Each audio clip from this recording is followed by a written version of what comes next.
Fala moçada, beleza? Tranquilo? Tudo bem com vocês? Eu estou aqui para mais um vídeo dando seguimento no nosso módulo, nas nossas aulas, fazendo uma revisão daquilo que nós vimos em sala de aula.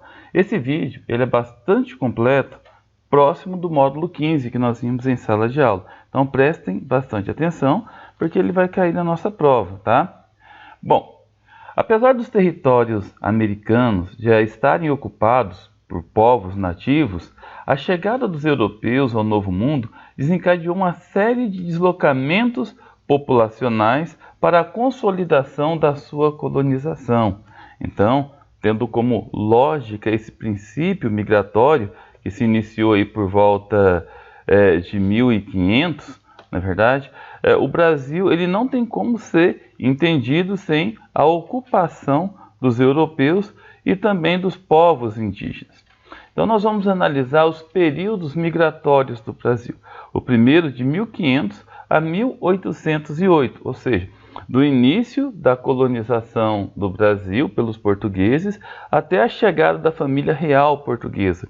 Durante esse período, houve uma intensa ocupação territorial pelos portugueses e uma intensa vinda de negros africanos para o Brasil na condição de escravos e, como consequência, a miscigenação do povo brasileiro.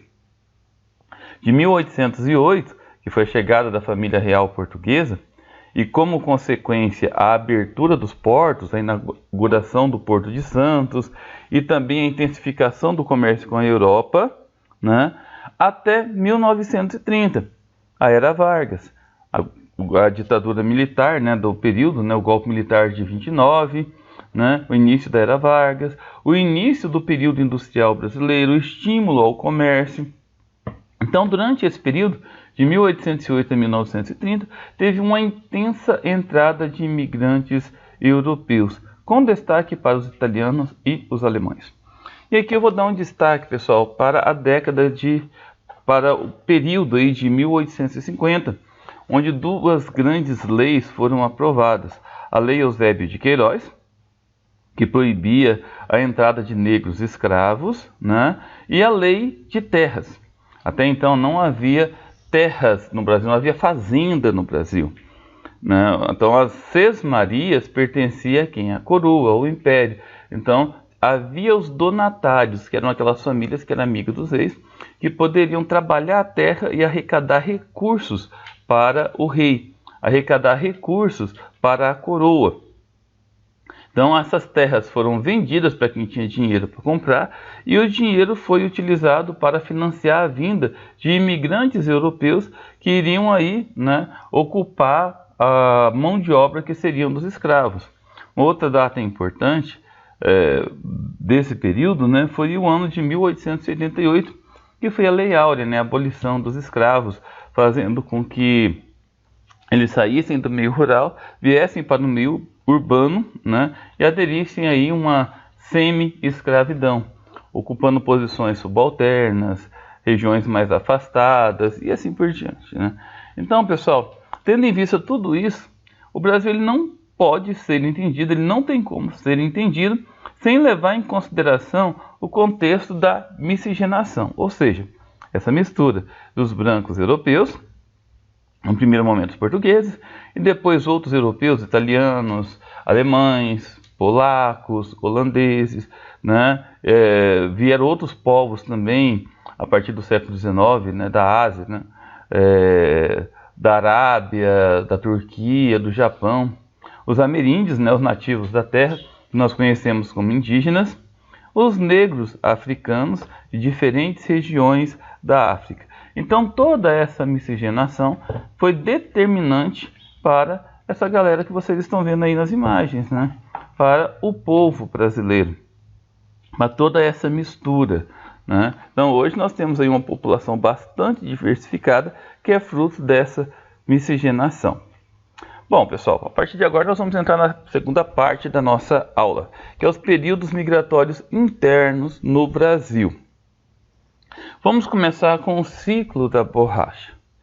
Bom, esse período, né, corresponde ao período da história brasileira em que a extração e a comercialização do látex é a seiva da seringueira, Então o látex ele foi descoberto, a produção da borracha foi descoberta durante o século XIX, quando o inglês, um cientista inglês, passou um tempo aqui no Brasil, Charles Goodyear, e ele descobriu que utilizando a seiva da seringueira num processo conhecido como vulcanização, conseguia produzir a borracha.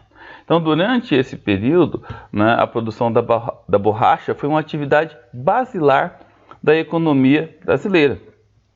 De fato, ocorreram na região da floresta amazônica entre os anos 1879 e 1912, revigorando-se por pouco tempo entre 42 e 45. Em 1903, o governo brasileiro, em negociação com o governo boliviano, adquiriu oficialmente o controle do estado do Acre, mediante o pagamento de 2 milhões de libras esterlinas, da entrega dos territórios de Mato Grosso e da construção de uma ferrovia para escoar os produtos da Amazônia. É muito importante a gente relembrar, a gente analisar que nesse período quase 40% de toda a exportação brasileira era proveniente da Amazônia, paga em libra esterlina, a principal moeda da época e também a moeda do Reino Unido, aquela região da Inglaterra, Pessoal, o que é importante a gente estar levando em consideração? É que nessa região da Amazônia Central, principalmente não só o centro da Amazônia, mas também o extremo oeste e a região do Acre, motivou grandes fluxos migratórios, principalmente do Nordeste, e dando um destaque aí para o Ceará. Os fluxos migratórios foram muito intensos para aquela região. E muitas pessoas, isso foi determinante para povoar aquela região. O Brasil, na época, era o único país do mundo que produzia a borracha. E por causa da Revolução Industrial, ela era muito apreciada no mercado internacional. Hoje não somos mais o país que mais produz, muito pelo contrário. Hoje, a região da Ásia, aquela região da Indochina, do Vietnã, produz grandes quantidades, por causa de um processo criminoso conhecido como biopirataria. Durante o século XIX, muitas mudas de seringueira foram levadas para a Inglaterra e da Inglaterra para aquela região da Ásia. Vamos agora analisar a década de 1930, a Era Vargas. Foi um período marcado por grande crise econômica e pela queda de uma classe social. Durante o século XIX, tinha uma classe social muito elitizada no Brasil, que foram os barões do café. O Brasil baseava a sua economia na venda, na exportação do café. E com a queda da Bolsa de Valores de Nova York, essa classe social quebrou, literalmente quebrou. Foi um período de intenso incentivo à industrialização e ao comércio, o que motivou o êxodo rural. Então, o êxodo rural foi um movimento migratório muito intenso, a saída do meio rural para as cidades, principalmente para o interior de São Paulo, onde já havia aí um certo benefício do período do café, portos, ferrovias, então, e o estímulo ao comércio e às indústrias foi cada vez mais forte. Durante esse período, o governo Vargas realizou várias obras. E eu coloquei aqui no slide algumas das obras do período. O Conselho Nacional do Petróleo, de 1938, a construção da Hidrelétrica de São Francisco, em 1942, a construção da Companhia Siderúrgica Nacional, em Volta Redonda, no Rio de Janeiro, em 1943, a construção da Companhia Vale do Rio Doce, em 1944, a construção da Petrobras em 1953, a criação de diversos benefícios de ordem social, como a carteira de trabalho, o sistema público de saúde, o salário mínimo, entre outros. Então, tudo isso estimulou muito as migrações para as cidades em busca de melhores condições de vida. Um outro ponto muito importante durante esse período migratório foi a construção de Brasília. A construção de Brasília se deu na região do Planalto Central, pessoal. E muitas pessoas, vamos lembrar que essa região era uma região de cerrado, que não era povoada, muitos trabalhadores, milhões de trabalhadores, mais de 1 milhão, se deslocaram para a região do Planalto Central para trabalhar na construção de Brasília. A intenção do governo federal na época, JK, era unir a parte interna do Brasil, interior do Brasil, o oeste do Brasil, à região litorânea, que era mais povoada, mais industrializada. A criação da Zona Franca de Manaus é uma área industrial criada pelo governo brasileiro dentro da região amazônica, com o objetivo de atrair fábricas para uma região muito pouco povoada no país e promover uma maior integração territorial na região norte. Legalmente, a Zona Franca de Manaus foi instituída em 1957 pelo governo JK. Porém, apenas em fevereiro, dia 28 de fevereiro de 1967, durante o período da ditadura militar, é que ela foi efetivada.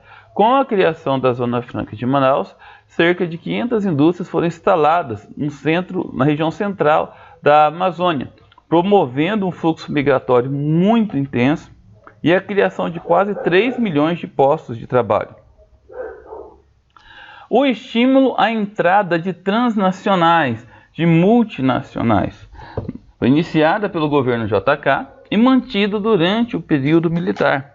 Durante esse período, entre as décadas de 1950 até 1970, a entrada de multinacionais foi determinante para impulsionar os fluxos migratórios para a região sudeste, especialmente São Paulo, aquela região do ABC paulista, né? Aquela região de São Bernardo do Campo, né? Aquela região de Diadema, de Mauá, né? Aquela região ali recebeu muitas indústrias da Ford, da Jeep, da Chevrolet, da Fiat, essas empresas automobilísticas, algumas empresas farmacêuticas como a Bayer. Então, o fluxo migratório para o Sudeste, principalmente para São Paulo, foi muito intenso. E de onde veio boa parte desses imigrantes? Do Nordeste, principalmente do sertão nordestino. E agora a cereja do bolo, né, pessoal? A expansão da fronteira agrícola. Aquilo que eu havia comentado com vocês em sala de aula, que era extremamente importante que nós entendêssemos. Então, a expansão da fronteira agrícola, que teve seu início na década de 1970, foi um estímulo do governo federal para a ocupação das áreas de cerrado. Bom, esse estímulo era para que as áreas de cerrado pudessem virar grandes áreas produtoras agrícolas e produzissem muito. Também é conhecido como o início do ciclo da soja, porque muitas pessoas vieram do sul e do sudeste, mas principalmente do sul, com destaque aqui em Mato Grosso para o pessoal que veio do Paraná, tá? E para ocupar toda essa região. Então, Mato Grosso se tornou aí o principal polo atrativo de paranaenses e gaúchos, né, e começaram a mobilizar aí áreas agrícolas, né? Se você olhar um pouco a história de Mato Grosso, você vai perceber que boa parte das cidades de Mato Grosso, que hoje são polos do agronegócio, elas foram emancipadas durante a década de 1980, depois dessa expansão da fronteira agrícola. Para finalizar, vamos entender o conceito de desconcentração industrial. Olha esse mapa aqui, que bacana, né? Durante o ano de 1969, aonde que se concentrava boa parte das indústrias brasileiras? No eixo Rio-São Paulo, entre São Paulo e o Rio de Janeiro, tá vendo? Em 1995, já percebe-se que é uma dispersão das indústrias, né, pelo restante do país. Para a região sul foi muito intenso, Goiás, Minas, todo o litoral nordestino, Mato Grosso do Sul, Mato Grosso e assim por diante. O que eu estou querendo dizer com isso, pessoal? A região de São Paulo, pelo fato de ter ficado muito urbanizada, virou um foco de repulsão industrial. Impostos muito altos, fluxo intenso de veículos, sindicatos muito atuantes, leis ambientais muito severas. Então as indústrias estão procurando as regiões mais do interior e até outros estados para serem instaladas. E esse processo ficou conhecido como desconcentração industrial. Bom, pessoal, é isso aí. Eu acabei indo muito além que o nosso material pedia.